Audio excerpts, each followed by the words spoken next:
नमस्कार, मैं हूं अंकुर और आप देख रहे हैं सत्य हिंदी का न्यूज बुलेटिन।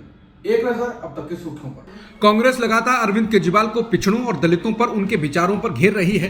वो अरविंद केजरीवाल के पुराने वीडियो और बयानों को निकालकर बता रही है कि कैसे केजरीवाल पिछड़ा, दलित और आरक्षण विरोधी हैं और वोट के लिए वो बाबा साहेब अम्बेडकर के साथ फोटो डाल रहे हैं और अम्बेडकर की बात कर रहे हैं। कांग्रेस ने एक वीडियो ट्वीट किया है जिसमें मोदी और केजरीवाल को साथ रखा गया है, जिसमें केजरीवाल मोदी से हाथ मिला रहे हैं। इसके आगे केजरीवाल के बयान हैं। कांग्रेस ने कहा है कि नरेंद्र मोदी और केजरीवाल एक ही सिक्के के दो पहलू हैं। दोनों की मानसिकता दलित और पिछड़ा विरोधी है। और फिर केजरीवाल का बयान दिखाया गया है जिसमें वो कह रहे हैं कि हमारा ये मानना है कि अगर किसी को एक बार रिजर्वेशन मिल जाए तो उसको दोबारा रिजर्वेशन नहीं मिलना चाहिए, किसी और फैमिली को मिलना चाहिए। और कहते हैं कि अगर कोई आर्थिक हिसाब से सही है तो उसे रिजर्वेशन नहीं मिलना चाहिए, किसी और को मिलना चाहिए। कांग्रेस ने वीडियो में कहा है, देखा कैसे केजरीवाल आरक्षण को खत्म करने की बात कर रहे हैं। कांग्रेस ने कहा है कि बीजेपी के साथ साथ आम आदमी पार्टी भी दलितों और पिछड़ों का हक छीनने का काम कर रही है। अरविंद केजरीवाल का चेहरा बेनकाब हो चुका है। दिल्ली की जनता इसका जवाब जरूर देगी। कांग्रेस ने ऊपर ट्वीट में लिखा है, आप और बीजेपी का आरक्षण विरोधी चेहरा। कांग्रेस लगातार केजरीवाल को एक्सपोज करने की बात कर रही है। कल राहुल गांधी ने कहा था कि मोदी और केजरीवाल एक के बाद एक झूठे वादे और प्रचार करते हैं, वही स्ट्रेटेजी केजरीवाल की भी है, कोई फर्क नहीं है। राहुल ने कहा था कि केजरीवाल भी रिजर्वेशन और जातिगत जनगणना पर नहीं बोलेंगे। अब कांग्रेस ने अपने ट्विटर हैंडल से एक वीडियो ट्वीट किया है जिसमें केजरीवाल कहते हुए सुने जा सकते हैं कि हमारा ये मानना है कि रिजर्वेशन एक बार किसी को मिल जाए तो फिर दोबारा नहीं मिलना चाहिए। और कहते हैं कि अगर कोई आर्थिक रूप से ठीक हो जाता है तो उसको आरक्षण छोड़ देना चाहिए। इसके बाद कांग्रेस ने लिखा है कि खुद केजरीवाल को आरक्षण पर जरूर सुना जाए। अब समझ आया रिजर्वेशन की 50% सीमा हटाने और जातिगत जनगणना पर क्यों चुप रहते हैं। मन में आरक्षण का विरोध जो छुपा है। केजरीवाल का यह वीडियो कांग्रेस पार्टी के नेता भी ट्वीट कर रहे हैं और केजरीवाल को आरक्षण विरोधी बता रहे हैं। अगर ये नैरेटिव सेट होता है तो केजरीवाल की मुश्किलें बढ़ भी सकती हैं। कांग्रेस नेता लगातार केजरीवाल और आपके नेताओं के पिछड़ों और दलितों के खिलाफ दिए गए बयानों को सामने ला रहे हैं। अब कांग्रेस नेता सुप्रिया श्रीनेत ने दिल्ली की सीएम आतिशी को एक बयान का स्क्रीनशॉट ट्वीट किया है जिसमें आतिशी ने कहा है कि जिन्हें आरक्षण मिल गया है उन्हें अगली पीढ़ी में लाइन के अंत में खड़ा किया जाना चाहिए। इसके साथ ही सुप्रिया श्रीनेत ने लिखा है कि दिल्ली में आम आदमी पार्टी के मुख्यमंत्री आतिशी जी का आरक्षण पर ये मत। अरविंद केजरीवाल ने कल राहुल गांधी पर कहा था कि आज राहुल गांधी जी दिल्ली आए, उन्होंने मुझे बहुत गालियां दी पर मैं उनके बयानों पर कोई टिप्पणी नहीं करूंगा। उनकी लड़ाई कांग्रेस बचाने की है, मेरी लड़ाई देश को बचाने की है। इसके बाद बीजेपी नेता अमित मालवीय ने ट्वीट कर लिखा है कि देश की चिंता बाद में करना, अभी नई दिल्ली की सीट बचा लो। इसके बाद फिर केजरीवाल ने रीट्वीट कर लिखा है, क्या बात है, मैंने राहुल गांधी पर एक ही लाइन बोली और जवाब बीजेपी वालों से आ रहा है। बीजेपी को देखिए कितनी तकलीफ हो रही है। शायद दिल्ली का ये चुनाव कांग्रेस और बीजेपी के बीच सालों से पर्दे के पीछे चल रही जुगलबंदी पर से पर्दा हटा देगा। दिल्ली की सीएम आतिशी के खिलाफ एफआईआर दर्ज कराई गई है। चुनाव प्रचार में पीडब्ल्यूडी और दिल्ली सरकार के सरकारी वाहन के इस्तेमाल को लेकर आतिशी के खिलाफ एफआईआर दर्ज हुई। चुनाव आयोग की शिकायत पर दिल्ली पुलिस ने एग्जीक्यूटिव इंजीनियर संजय कुमार के खिलाफ एफआईआर दर्ज की है। दिल्ली के गोविंदपुरी पुलिस थाने में दिल्ली पुलिस ने यह एफआईआर दर्ज की है। दिल्ली के मुख्यमंत्री आतिशी के द्वारा अपने चुनावी कार्यालय के लिए सरकारी वाहन का उपयोग करने पर यह एफआईआर दर्ज हुई। इसके बाद अरविंद केजरीवाल ने कहा है, इनके नेता खुलेआम पैसे बांटते हैं, साड़ी, कंबल, सोने की चैन आदि बांटते हैं, फर्जी वोट बनवाते हैं, फिर भी एक एफआईआर तक दर्ज नहीं होती। लेकिन मुख्यमंत्री आतिशी जी के खिलाफ तुरंत एफआईआर हो जाती है। केजरीवाल ने कहा कि आम आदमी पार्टी पूरे सिस्टम के खिलाफ लड़ रही है। इस सड़े गले सिस्टम को जनता के साथ मिलकर बदलना है, मिलकर साफ करना है। बीजेपी और कांग्रेस दोनों उसी सड़े गले सिस्टम का हिस्सा हैं। शिवसेना यूबीटी के नेता संजय राउत ने इंडिया गठबंधन पर उठते सवालों पर मंगलवार को प्रतिक्रिया दी। संजय राउत ने कहा कि निश्चित ही इंडिया गठबंधन चलेगा, हम गठबंधन को जिंदा नहीं रखेंगे तो विपक्ष जिंदा नहीं रहेगा। महाराष्ट्र में स्थानीय निकाय चुनाव शिवसेना यूबीटी ने अकेले लड़ने की घोषणा पर संजय राउत ने कहा कि लोकल बॉडी के चुनाव कार्यकर्ताओं के होते हैं और यहां गठबंधन करना मुश्किल होता है। दिल्ली में कांग्रेस और आम आदमी पार्टी के बीच गठबंधन नहीं होने के सवाल पर संजय राउत ने कहा, यह बात सही है कि इंडिया गठबंधन को लोकसभा चुनाव के लिए ही बना था, लेकिन इसे बरकरार रखना देश और लोकतंत्र की जरूरत है। दिल्ली में कांग्रेस और आम आदमी पार्टी को लगता है कि उनकी अपनी ताकत है। दोनों लोकसभा चुनाव में मिलकर लड़े थे, लेकिन एक भी सीट नहीं जीत पाए। संजय राउत ने कहा कि कांग्रेस गठबंधन में बड़ी और राष्ट्रीय पार्टी है, हम सबको एक साथ लेकर चलने की जिम्मेदारी कांग्रेस की होनी चाहिए। छत्तीसगढ़ के मुख्यमंत्री विष्णुदेव साय ने बीजापुर के पत्रकार मुकेश चंद्राकर के परिजनों को 10 लाख रुपए का मुआवजा देने की घोषणा की। मुख्यमंत्री विष्णुदेव साय ने मंगलवार को इसकी घोषणा करते हुए कहा, उनके परिवार को 10 लाख रुपए की सहायता देंगे और उनके नाम से एक पत्रकार भवन का भी निर्माण कराएंगे। माओवाद प्रभावित बीजापुर में स्वतंत्र पत्रकार मुकेश चंद्राकर की 1 जनवरी की रात हत्या कर दी गई थी। हत्या करके उनका शव सेप्टिक टैंक में डाल दिया गया था और उसके ऊपर सीमेंट की ढलाई कर दी गई थी। उनकी हत्या के आरोप में बीजापुर के ही एक बड़े ठेकेदार सुरेश चंद्राकर, उनके 2 भाइयों और सुपरवाइजर को गिरफ्तार कर जेल भेजा गया है। जांच के लिए गठित एसआईटी ने कहा है कि सुरेश चंद्राकर जिस सड़क का निर्माण कर रहे थे उसमें गड़बड़ी की रिपोर्टिंग के कारण मुकेश चंद्राकर की हत्या की गई थी। पीएम मोदी की मुलाकातें और मिलने के तरीके और बात की चीजों के बाद फेसबुक और इंस्टाग्राम की पेरेंट कंपनी मेटा के सीईओ मार्क जुकरबर्ग को पीएम मोदी का दोस्त कहा जाने लगा, लेकिन अब उनके दोस्त ने ही बवाल कटा दिया है। मार्क जुकरबर्ग ने कहा है कि 2024 का साल दुनिया के लिए उथल पुथल भरा रहा और कोविड के बाद हुए चुनाव में भारत सहित विश्व में कई देशों की सरकार गिर गई। उन्होंने कहा कि 2024 एक बड़ा चुनावी साल था। भारत समेत इन सभी देशों में चुनाव थे, लगभग सभी सत्ताधारी चुनाव हार गए। वैश्विक स्तर पर कुछ ना कुछ हुआ है, वो चाहे इकोनॉमिक पॉलिसी हो या फिर कोरोना से निपटना, इसका विश्व स्तर पर असर देखने को मिला। इससे सत्ताधारी पार्टियों को लेकर लोगों में विश्वास की कमी हुई है। बता दें, बीजेपी को बहुमत तो नहीं मिला था, लेकिन एनडीए ने मिलकर सरकार बनाई। रेल और आईटी मंत्री अश्विनी वैष्णव ने मार्क जुकरबर्ग के बयान पर जवाब दिया। उन्होंने कहा कि दुनिया के सबसे बड़े लोकतंत्र के रूप में भारत में 2024 के चुनाव में 64 करोड़ लोग शामिल हुए।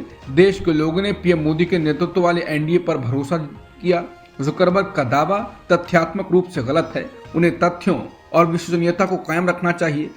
वैष्णव ने कहा कि प्रधानमंत्री मोदी ने कोविड के समय 80 करोड़ लोगों को मुफ्त भोजन, 220 करोड़ मुफ्त वैक्सीन दी, दुनिया भर के देशों को सहायता दी, भारत को सबसे तेजी से बढ़ती अर्थव्यवस्था बनाने का काम किया।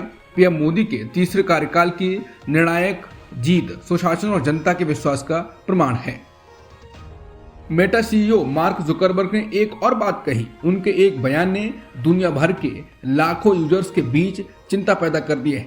जुकरबर्ग ने कहा कि व्हाट्सएप का end to end encryption users की प्राइवेसी की रक्षा करता है, लेकिन अगर किसी सरकारी एजेंसी को डिवाइस तक पहुंच मिल जाती है तो वो उसमें स्टोर चैट्स को पढ़ सकती है। उन्होंने कहा कि अगर किसी डिवाइस में पेगासस जैसे स्पाईवेयर इंस्टॉल हो तो एजेंसियां उसके कंटेंट तक पहुंच सकती हैं। इसके साथ ही उन्होंने कहा कि हालांकि खतरों को ध्यान में रखते हुए व्हाट्सएप ने डिसअपीयरिंग मैसेज फीचर शामिल किया है, जो चैट्स को एक तय समय के बाद ऑटोमेटिकली डिवाइस से डिलीट कर देता है। बता दें, जुकरबर्ग के इस बयान के बाद यूजर्स की चिंताएं बढ़ गई हैं। बता दें, भारत में पेगासस का मामला भी आया था और दूसरे तरीके से भी शंकाएं पैदा होती रहती हैं।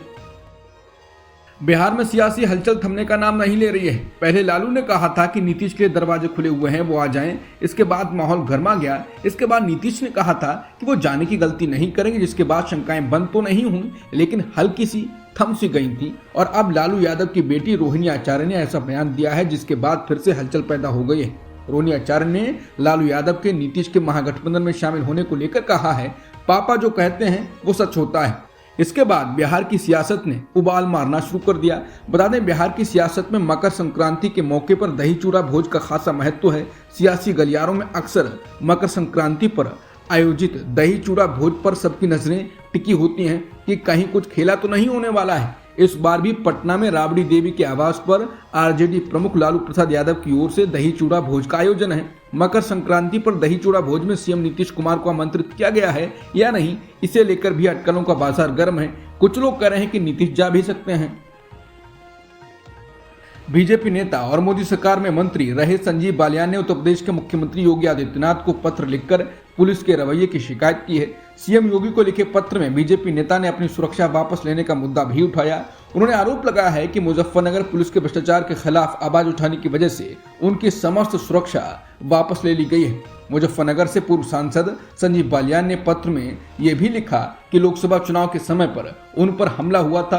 अगर फिर से हमला हुआ तो इसकी जिम्मेदारी प्रदेश सरकार के अधिकारियों की होगी। बालियान ने कहा कि अगर एक पूर्व केंद्रीय मंत्री के साथ पुलिस ये व्यवहार करती है तो भाजपा के आम कार्यकर्ताओं के क्या हालात होंगे।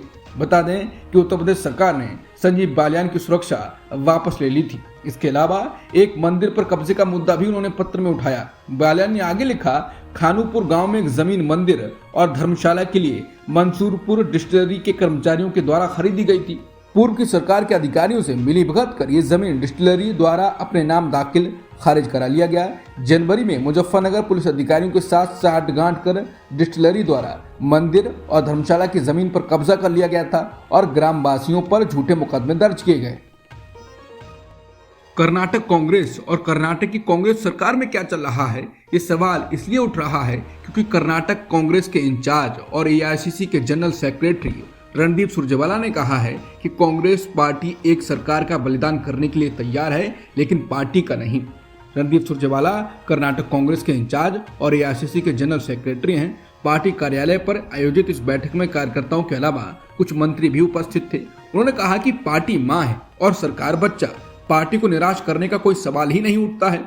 रणदीप सुरजेवाला की टिप्पणी कर्नाटक में सरकार के एक वरिष्ठ मंत्री गृह मंत्री जी परमेश्वरा और कॉर्पोरेशन मंत्री केएन राजन्ना से जुड़ी है। दरअसल डिप्टी सीएम और प्रदेश के कांग्रेस अध्यक्ष डीके शिवकुमार ने एक बैठक बुलाई थी, जिसका इन मंत्रियों ने के नेतृत्व में बाकी नेताओं ने बहिष्कार किया था। ये बैठक इस लिहाज से अहम मानी जा रही है कि राजनीतिक गलियारों में ऐसे कयास लगाए जा रहे हैं कि कर्नाटक के मुख्यमंत्री सिद्धरामैया की जगह जल्द ही डीके शिवकुमार राज्य के मुख्यमंत्री बनेंगे। इसके अलावा 8 जनवरी को एक एससी और एसटी समुदाय से आने वाले मंत्रियों की एक बैठक हुई थी। इसे अधिकृत तौर पर सामान्य भोज बताया गया था। इसमें यह तय हुआ था कि दलित विधायकों से बातचीत की जाएगी ताकि ये पता किया जाए कि उनका क्या दुख है। इस बैठक की चर्चा तब और भी बढ़ गई जब इसमें सिद्धरामैया भी शामिल हो गए। बुधवार यानी 15 जनवरी को होने वाली यूजीसी नेट दिसंबर 2024 परीक्षा रोक दी गई है। नेशनल टेस्टिंग एजेंसी यानी एनटीए ने इस बारे में एक नोटिस जारी कर जानकारी दी। अलग अलग विषयों की ये परीक्षा 3 से 16 जनवरी के बीच हो रही है। एनटीए ने कहा है कि मकर संक्रांति, पोंगल और अन्य त्योहारों की वजह से उन्हें 15 जनवरी की परीक्षा टालने से जुड़ी अर्जियां मिली थी। मध्य प्रदेश में ब्राह्मण समाज ने बच्चों की संख्या बढ़ाने को लेकर बड़ा ऐलान किया है। भोपाल के ब्राह्मण समाज के परशुराम कल्याण बोर्ड ने कहा कि जिन परिवारों में 7 संतानें पैदा होंगी उन्हें 1 लाख रुपए का पुरस्कार दिया जाएगा। परशुराम कल्याण बोर्ड के अध्यक्ष विष्णु राजौरिया ने ऐलान किया है कि जो ब्राह्मण युवा जोड़े 4 बच्चा पैदा करेंगे उन्हें समाज की ओर से प्रोत्साहन राशि दी जाएगी। राजौरिया ने कहा कि ब्राह्मण समाज के युवाओं को कम से कम 4 बच्चे तो पैदा करने ही चाहिए, वरना विधर्मी लोग देश पर कब्जा कर सकते हैं। उन्होंने कहा कि युवा अक्सर कहते हैं कि पढ़ाई महंगी हो गई है, लेकिन मैं आपसे एक गुजारिश करता हूं, आप इस महंगाई में किसी तरह गुजारा करो, लेकिन बच्चे पैदा करने में पीछे मत रहना, नहीं तो विधर्मी इस देश पर कब्जा कर लेंगे। प्रयागराज में महाकुंभ का आज दूसरा दिन है। अमृत स्नान के लिए बड़ी संख्या में श्रद्धालु पहुंच रहे हैं। नागा साधु भी अपनी उपस्थिति दर्ज करवा रहे हैं। महाकुंभ 13 जनवरी से शुरू हुआ है और 26 फरवरी तक चलेगा। ये महाकुंभ 144 सालों बाद आया है और बेहद खास माना जा रहा है। महाकुंभ का पहला शाही स्नान 14 जनवरी यानी मकर संक्रांति के दिन किया जाएगा। ट्रंप ने ग्रीनलैंड पर कब्जा करने में नई दिलचस्पी दिखाई, जिसके बाद अब ग्रीनलैंड के प्रधानमंत्री न्यूट ईगा ने कहा कि देश रक्षा और खनन संसाधनों के क्षेत्र में अमेरिका के साथ काम करना चाहता है। न्यूट ईगा ने कहा कि उनकी सरकार अमेरिका के नए चुने गए राष्ट्रपति ट्रंप के साथ काम करने के तरीकों की तलाश कर रही है। न्यूट ईगा ने यह भी बयान ऐसे समय दिया जब ट्रंप ने हाल के दिनों में ग्रीनलैंड पर अमेरिका के कब्जे की बात कही है। बता दें, ग्रीनलैंड आर्कटिक में डेनमार्क का एक स्वायत्त क्षेत्र है। अमेरिका के लॉस एंजलिस में लगी आग पर अभी तक पूरी तरह से काबू नहीं पाया जा सका है। आग के कारण अब तक 24 लोगों की मौत हो चुकी है।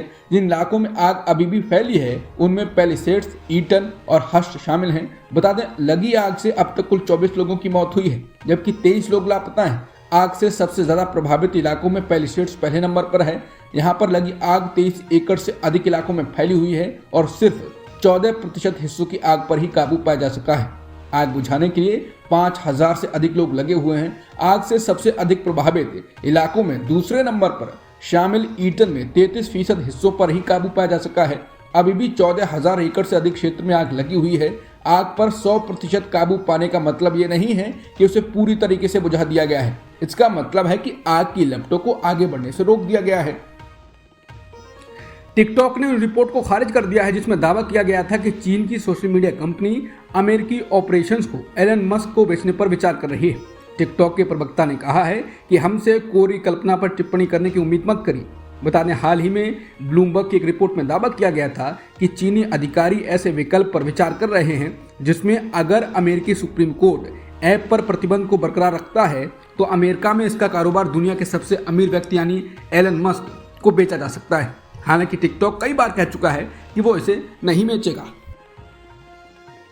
भारतीय क्रिकेट टीम के पूर्व कप्तान कपिल देव ने विराट कोहली के करियर को लेकर बयान दिया। पत्रकारों द्वारा पूछे गए सवाल के जवाब में कपिल देव ने कहा कि विराट कोहली एक बड़े खिलाड़ी हैं। जब उनको लगेगा ये खेलने का सही समय है तो वो खेलेंगे, अगर उनको लगेगा कि ऐसा नहीं है तो वो बंद कर देंगे। बता दें, ऑस्ट्रेलिया के खिलाफ खेली गई बॉर्डर गावस्कर ट्रॉफी के दौरान विराट कोहली के कमजोर प्रदर्शन की खूब आलोचना हुई। इसके बाद कुछ लोग, विशेषज्ञों ने भी उनके संन्यास को लेकर कयास लगाए थे। अब तक की खबरों में इतना ही। बाकी खबरों के लिए बने रहिए सत्यहिंदी.com के साथ।